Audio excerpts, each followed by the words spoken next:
धाराशिव जिल्हा, अकोला जिल्हा आणि अहिल्यानगर जिल्हा या 3 जिल्ह्यातले भूम, परांडा, वाशिम, पाथर्डी,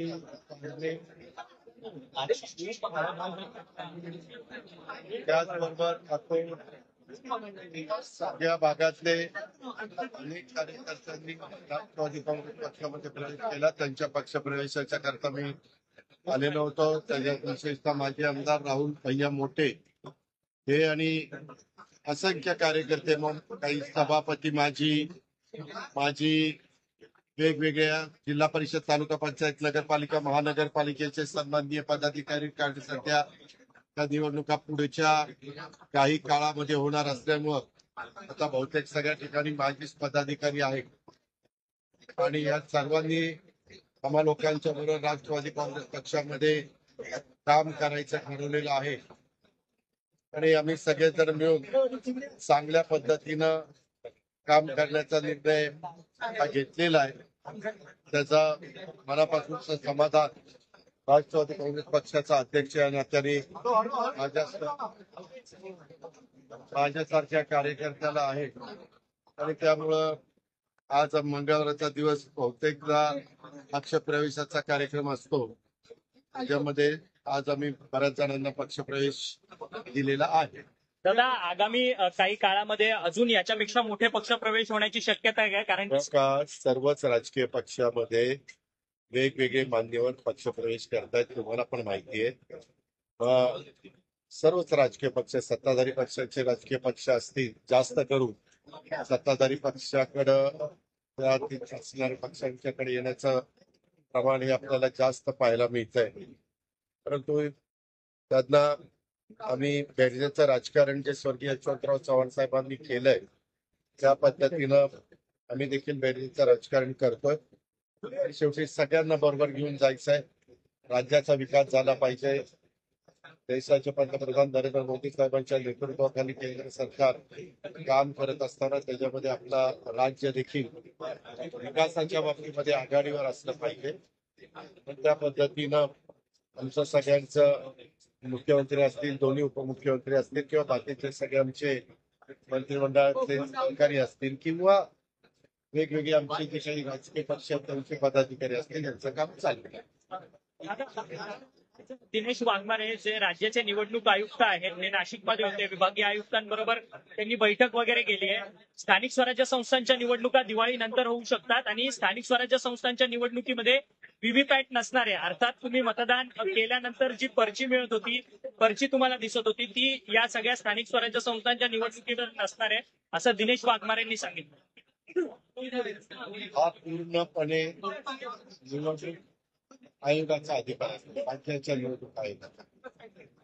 त्यामध्ये त्यांना केंद्रामध्ये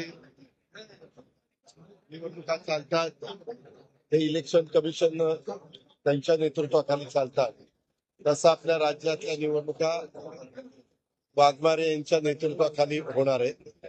आता त्यांनी काय सांगितलं मी ते काय ऐकायला नव्हतं, परंतु माझ्यासारख्या कार्यकर्त्याची ही भावना आहे पारदर्शकपणे निवडणुका व्हाव्यात, त्याच्यामध्ये कुणालाही शंकेला जागा नसावी आणि कुणी मतदानापासून वंचित राहू नये अशा माफक अपेक्षा आम्हा लोकांच्या आहेत आणि तशा पद्धतीनं निवडणुका व्हायला आपल्या महाराष्ट्रामध्ये काही हरकत नाही असं मला वाटतं.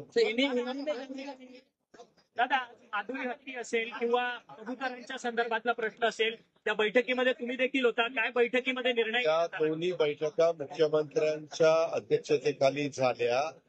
त्यामध्ये सुप्रीम कोर्टाचा एक निकाल आहे, तो सुप्रीम कोर्टाचा आहे हत्तीच्या संदर्भातला, आणि दुसरा निकाल आहे तो मुंबई हायकोर्टाचा आहे कबुतराच्या संदर्भातला. त्यामध्ये राज्याच्या वतीनं देखील आपली आपली भूमिका मांडायची अशा पद्धतीनं ठरलेलं आहे.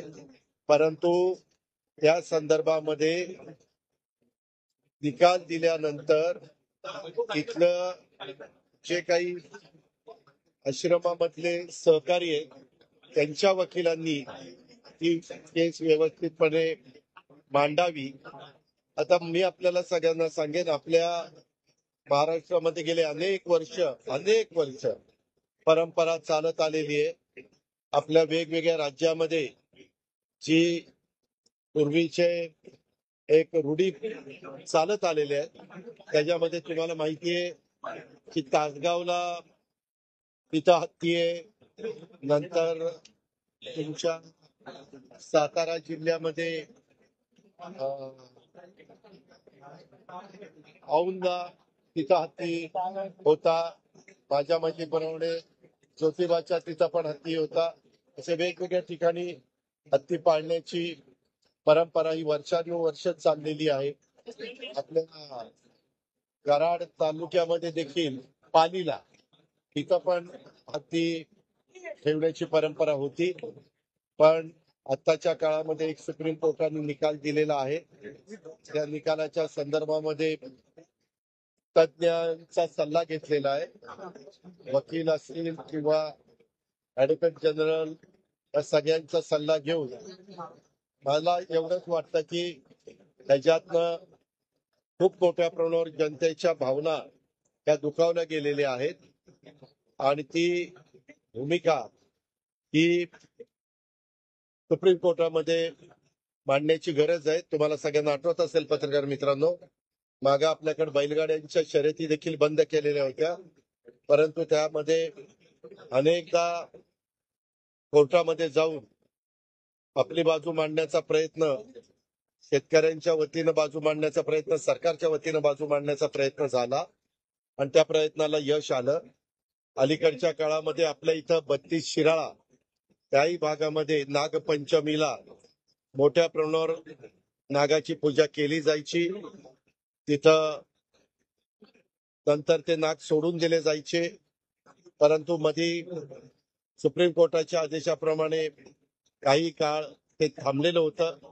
परंतु आता परत ते सुरू होईल अशा प्रकारची परिस्थिती निर्माण झालेली आहे. अशा अनेक घटना देशात किंवा राज्यामध्ये घडलेल्या आहेत.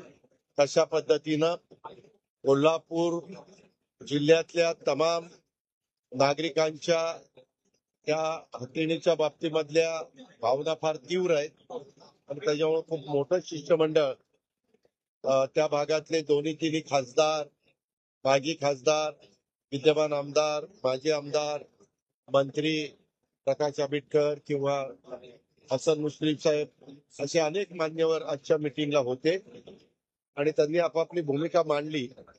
परंतु सरकारने पण सांगितलं की त्याच्यामध्ये कुणाच्या भावना दुखाव्यात असं सरकारला अजिबात वाटत नाही. परंतु आपल्या संविधानाचा विचार करता, कायदा नियमाचा विचार करता सुप्रीम कोर्ट हे सर्वोच्च असतं आणि त्यामुळं आपल्याला पुन्हा त्याबद्दल सुप्रीम कोर्टाचाच दरवाजा ठोठावा लागणार आहे आणि तशा पद्धतीनं पुढची कारवाई करायचं ठरलं.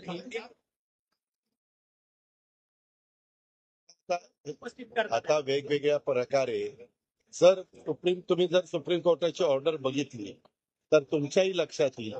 आता सुप्रीम कोर्टाने काय ऑर्डर द्यावी हा त्यांचा अधिकार आहे. त्या अधिकाराचं पालन करणं ते सरकार म्हणून ज्या त्या सरकारचं काम असतं ते त्या सरकारने केलेलं आहे. पण त्यामधल्या लोकभावना पण लक्षात घेतल्या गेल्या पाहिजेत अशा प्रकारे सरकारला वाटतं. परंतु शरद पवारांचा पक्ष जो आहे तो आता सुप्रीम कोर्टात जाणार आहे या सगळ्या निर्णयाच्या विरोधात. हो का? प्रत्येकाला कुठलाही निर्णय दिल्यानंतर तो निर्णय जर योग्य वाटला नाही तर अपील करण्याचा अधिकार आहे. मी सुरुवातीलाच आपल्याला सांगितलं, आपल्या मार्फत राज्याला सांगेन, आमच्या महायुतीच्या सरकारला निवडणुका पारदर्शक व्हाव्यात. निवडणुकाची जी पद्धत आपल्याकडे आहे महाराष्ट्रामध्ये त्याच्यामध्ये कुठलाही कुणावर अन्याय होणार नाही, कुठेही कुणी मतदानापासून वंचित राहणार नाही. तो आपल्या महाराष्ट्रामध्ये राहणारा मतदार असेल तर प्रत्येकाला मतदानाचा अधिकार मिळाला पाहिजे अशाच प्रकारची भूमिका सरकार म्हणून आमची आहे आणि सर्वसामान्य नागरिक म्हणून देखील आमची आहे.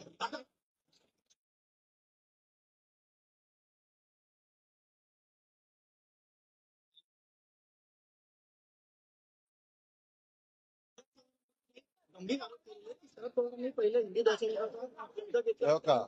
एकदा निकाल लागल्यानंतर कुणी काय आरोप करतं हा ज्याचा त्याचा प्रश्न आहे. प्रत्येकाच्या आरोपाला उत्तर द्यायला आम्ही काही बांधील नाही. आम्ही supreme court, high court, session court ही सगळी जी काही यंत्रणा घटनेची शिक्षा डॉक्टर बाबासाहेब आंबेडकरांनी आपल्याला दिलेली आहे, संविधान दिलेलं आहे, त्या पद्धतीनं आपला भारत देश चालतो. त्या पद्धतीनं आपण सगळेजण पुढे वाटचाल करत असतो.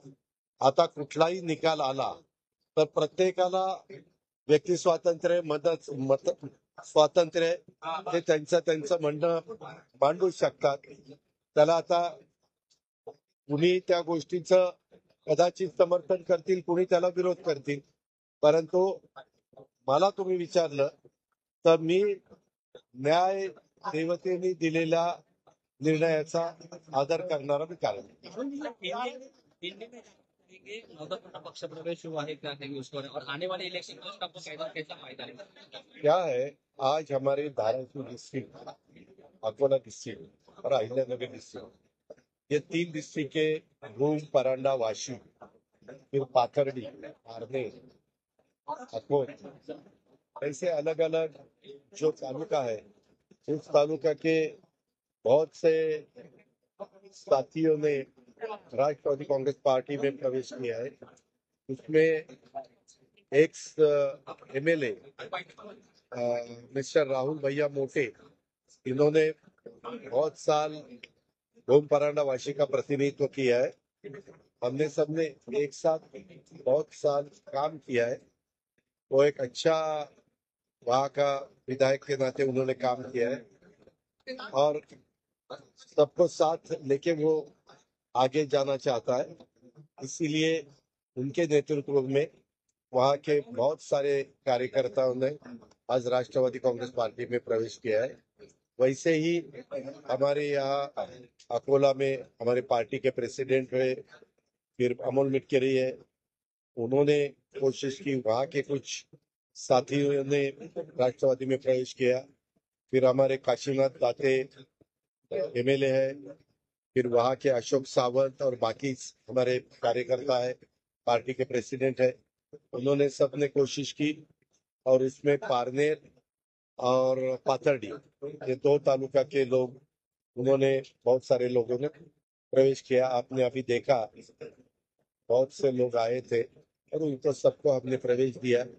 उनको हमने भरोसा दिया कि आगे जाके राष्ट्रवादी कांग्रेस पार्टी अधिक मजबूत करने की हमारी सबकी कोशिश रहेगी. तो ये साथियों का भी हमें अच्छा सपोर्ट मिलेगा. आर्टिकल 370 को 6 साल पूरे हो चुके हैं, विरोधक की तरफ से अनेक आरोप किए जा रहे हैं.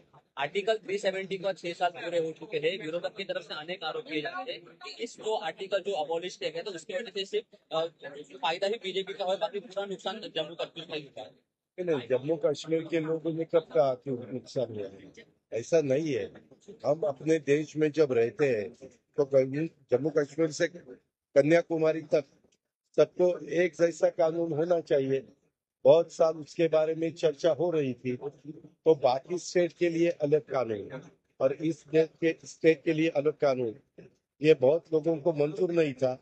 इसीलिए भारत देश में जो भी रहते हैं, जो भी स्टेट आते हैं, जो भी लोग रहते हैं, सबके लिए एक ही कानून होना चाहिए. टाइम आहे, 15 ऑगस्ट जवळ येत आहे. तुम्ही काळजी करू नका पत्रकार मित्रांनो.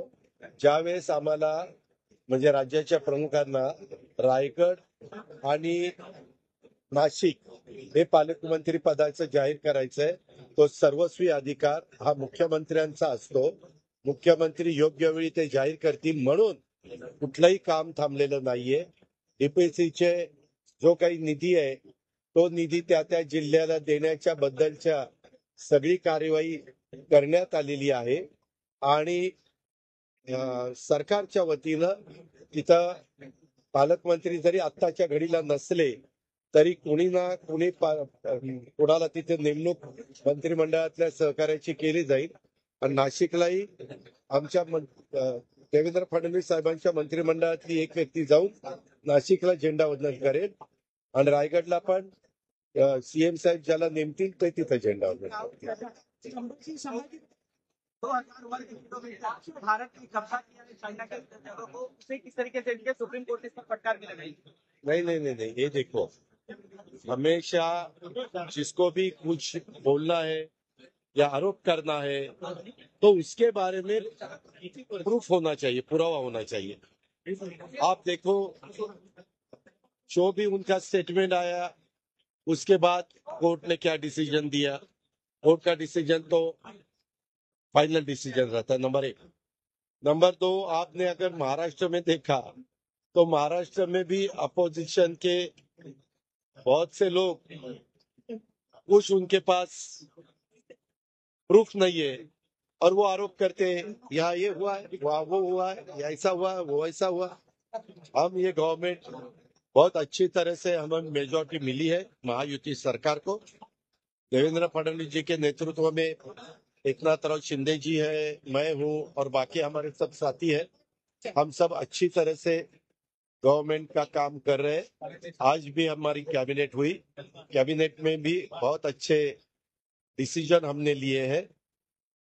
महाराष्ट्र का विकास होना चाहिए, उस डेवलपमेंट के लिए सेंट्रल से पैसा मिलना चाहिए. ये हमारी सबकी कोशिश है और वो जारी है और डेवलपमेंट चालू.